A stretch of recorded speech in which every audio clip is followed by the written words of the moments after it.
Alors, bonjour à tous. Alors tout d'abord, pour notre problème, moi j'ai une question à vous poser. J'ai envie de faire un puzzle qui va être fait de pièces triangulaires et qui va former un polygone. Tout le monde sait ce que c'est qu'un polygone?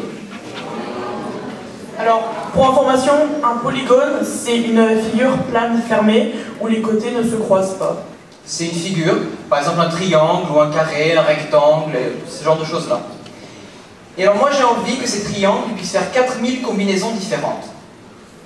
A votre avis, ce polygone, il a besoin d'avoir combien de côtés?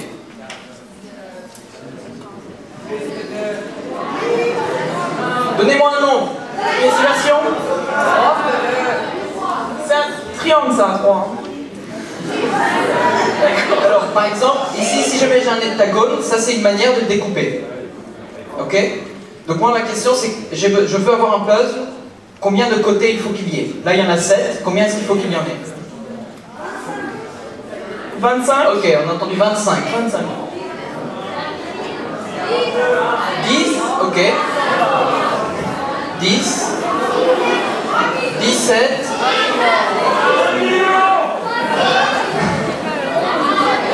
Ok, donc pour l'instant j'ai entendu des chiffres, c'est bon, merci. J'ai entendu des chiffres allant de 10 à 30. On va voir qui a raison. Oui, bon, les 3 millions, je vais passer à autre chose. Alors, la question, puisque on veut trouver une forme généralisée afin de répondre à la question du puzzle, on va prendre un polygone de n côtés. Et à titre informatif, n, ça représente un entier positif. On va chercher à savoir combien de façons on a de le découper en triangle. Et il faut savoir que les traits, donc, qui vont relier des sommets, ne doivent pas se croiser entre eux. Alors par exemple, le pentagone. Le pentagone, on a 5 manières de le découper. Elles sont toutes représentées ici et c'est les seules qu'il y a. Donc ensuite, pour notre première approche, on a décidé de compter à la main pour les figures, les plus petits polygones, pour voir si on pouvait trouver un motif qui ressortirait. Et ces termes-là nous serviront ensuite à essayer d'avoir une forme générale de notre suite. Bon, pour le triangle, c'est assez simple. Il y a une façon. C'est la seule. Alors, le quadrilatère, bon, c'est pas compliqué non plus, hein, il y en a 2. Pour le pentagone, ça se complexifie un petit peu, on en retrouve 5. En fait, ça consiste généralement en le même découpage, mais un polygone qu'on aurait roulé pour avoir 5 manières différentes. Alors là, l'hexagone, ça devient un peu plus intéressant. On a 14 manières de le découper, et ces manières-là sont assez intéressantes. Dans les figures précédentes, on avait toujours les traits qui partaient d'un seul sommet. C'est le cas ici pour les 5 figures différentes, où en fait on voit que des petits segments qui partent d'un même sommet. Vous voyez tous ici, ils partent d'un même sommet. Dans l'hexagone, on a 6 cas comme ça, où ça part tous d'un même sommet, mais on a aussi beaucoup d'autres cas qui ne partent pas d'un seul sommet. Alors ça rend la chose un peu plus compliquée à compter, parce que auparavant c'était assez facile, maintenant il y a d'autres cas qui ne sont pas toujours faciles à prédire. L'heptagone, on en a 42, vous allez nous faire confiance, je pense. Donc ça, c'est pour l'instant les termes qu'on a jusqu'à présent. À partir de là, on va essayer d'avoir une approche plus généralisée pour n côtés. Comment est-ce qu'on va faire? Donc, prenons le cas de l'hexagone. On a eu beaucoup de difficultés au début à trouver une forme générale, parce qu'on avait un problème. On ne numérotait pas correctement, on ne numérotait pas les sommets.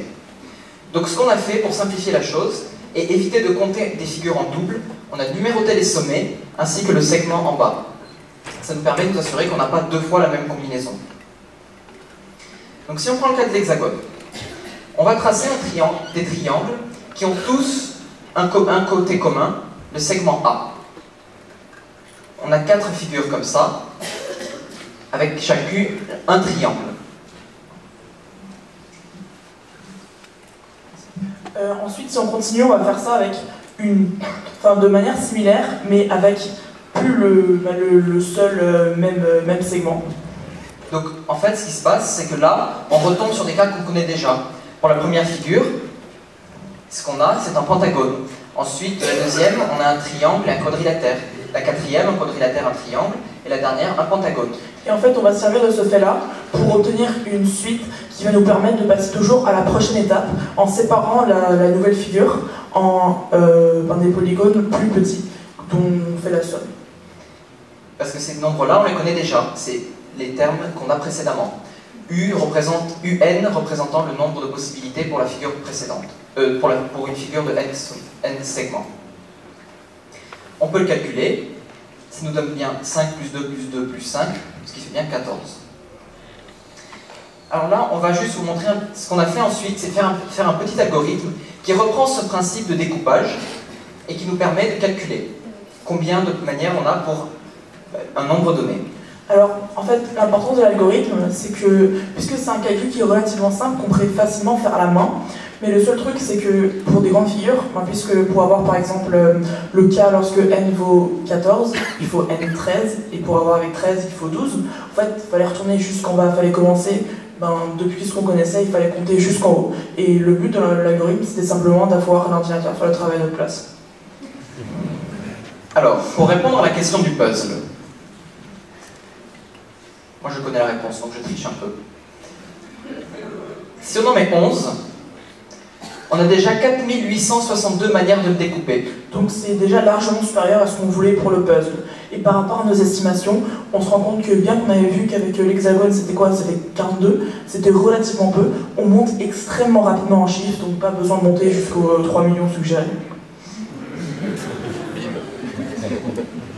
L'algorithme nous a ensuite permis de trouver une formule générale. Alors on va commencer juste par expliquer des notations pour les plus jeunes. Alors UN, ça désigne le nombre de possibilités pour découper un polygone. Et le polygone, il a n côtés, d'où la notation du n. Et on rappelle que n, c'était un entier positif. Ensuite, le truc qui ressemble vaguement à un E, on appelle ça un sigma. Et en fait, c'est une lettre qui indique qu'on fait une somme. Et cette somme-là, ça va de i égale à 1, par exemple, à n. Et donc, du coup, si on choisit un n qui vaut par exemple 6, on sera pour 1, 2, 3, 4, 5 et 6. Est-ce que tout le monde a à peu près compris? Ok. Alors ça, c'est notre formule. Maintenant, on va vous montrer comment est-ce qu'on l'a trouvée. Alors, on cherche à montrer que pour toute n, donc peu importe le n qu'on prend, on cherche à montrer que ça, c'est la formule qui va nous donner le nombre de possibilités de découper un polygone à n côtés. Si jamais on reprend à nouveau le cas de l'hexagone, ce que ça nous donne, ça fait à nouveau U5 plus U3 fois U4 plus U4 fois U3 plus U5. C'est-à-dire le nombre de triangles lorsqu'on a un pentagone, additionner le nombre de triangles pour le triangle et pour le carré multiplié, puis carré triangle, puis encore pour le pentagone. Et ça, si jamais on l'arrange proprement, ça nous donne cette formule-là. Alors maintenant, on va faire une démonstration. Alors cette figure, en fait, ce que ça cherche à montrer, c'est que c'est un polygone avec beaucoup de côtés, n côtés. Et on voit que ça continue vers le haut parce qu'on ne les a pas tous numérotés, parce qu'on ne sait pas combien il y en a. Donc on a mis n. Ça, c'est juste pour rendre la chose un peu plus simple à comprendre. Cette figure-là, comme pour le pour l'hexagone, pardon, on a à nouveau un certain nombre de manières de le découper, en traçant des triangles qui partent toujours du segment A. On connaît à nouveau le nombre de possibilités pour chacune des figures qui en résultent. Rappelons-nous que n, ça signifie l'entier positif qu'on a choisi, et du coup, u de n-1, c'est le nombre de découpages pour un polygone qui a un côté de moins que le n qu'on a choisi. On a donc ça. Si jamais on refait un peu de travail, on retombe sur la formule qu'on a à l'origine. Donc ça, c'est la formule de récurrence qu'on a. On appelle ça récurrence parce que la formule est dite récurrente, c'est-à-dire qu'elle revient toujours. L'avantage de ça, c'est qu'on peut calculer la valeur qu'on veut. Le désavantage de ça, c'est que pour trouver la solution pour n côtés, il faut avoir n-1.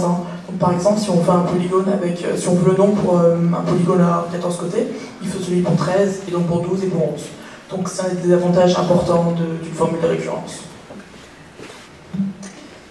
On a aussi un peu travaillé ensuite sur une forme géométrique. On dit géométrique parce qu'en fait, on multiplie le terme précédent par un nombre. Alors ici, ce qui se passe, c'est qu'on n'a pas vraiment un nombre entier par lequel on peut multiplier. Donc c'est pour ça que géométrique est entre guillemets, parce que ce n'est pas à proprement dit une forme géométrique, mais ça y ressemble beaucoup.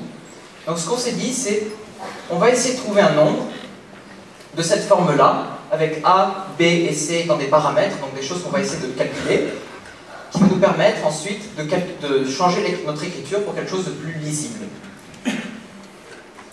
Si jamais on tombe sur un système à 3 équations, avec les nombres qu'on avait trouvés au début, on résout et on trouve cette expression-là. Et on n'a pas réussi à la démontrer, mais elle semble fonctionner pour les premiers termes de la suite. On a testé avec l'algorithme, et ça fonctionne, on a testé jusqu'à 1000 et ça fonctionne. Donc en clair, en fait, on a trouvé ça par le calcul, et ensuite, en fait, on a vraiment testé. Voilà, c'est qu'on a testé, et donc ça nous étonnerait énormément pour un n qui vaut, je sais pas, 1001, ce soit faux. Mais rigoureusement, c'est pas prouvé. C'est pas on n'a pas démontré. Alors du coup, pour la formule explicite, ben là non plus, on n'a pas réussi à trouver. Pour les plus petits, une formule explicite, en fait, c'est la deuxième manière de noter une suite. En fait, c'est noté un peu comme une fonction. C'est-à-dire qu'avec seulement le n, le nombre de côtés du polygone, on arrive à trouver le nombre de découpages. Donc en fait, ça veut dire que pour la figure à 14 côtés, j'ai pas besoin de savoir le nombre de possibilités pour 13. Je peux directement la calculer. Donc ça rend le calcul beaucoup plus facile. Surtout quand on rentre dans des nombres très grands, par exemple le 3 millions. Parce que même si on servait de l'algorithme pour un nombre comme le 3 millions suggéré, même pour l'ordinateur lui-même, ça lui prend beaucoup de force de travail en fait, pour trouver tous les termes précédents. Donc du coup, notre puzzle, on a besoin que de 11 pièces. C'est pas beaucoup, hein? Et ça augmente de plus en plus rapidement. Voilà. Merci.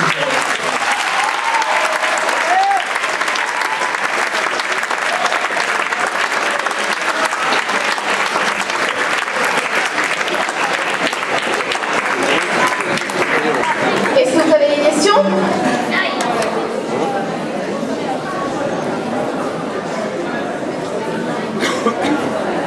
Des questions?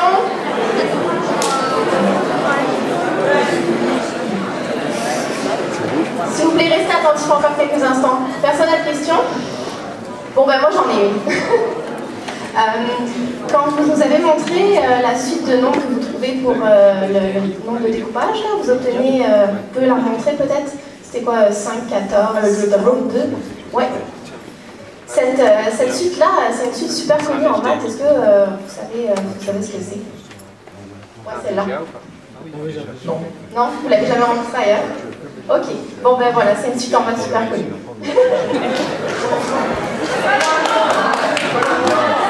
Ok, je vais vous le dire, ça s'appelle les nombres de Catalan, puis vous irez chercher ça parce que il y a plein de choses comme ça en maths. Tout à l'heure, on a entendu parler de Fibonacci, mais c'est moins connu que Fibonacci, mais elle est cool quand même. Je pense qu'on peut les applaudir encore une fois.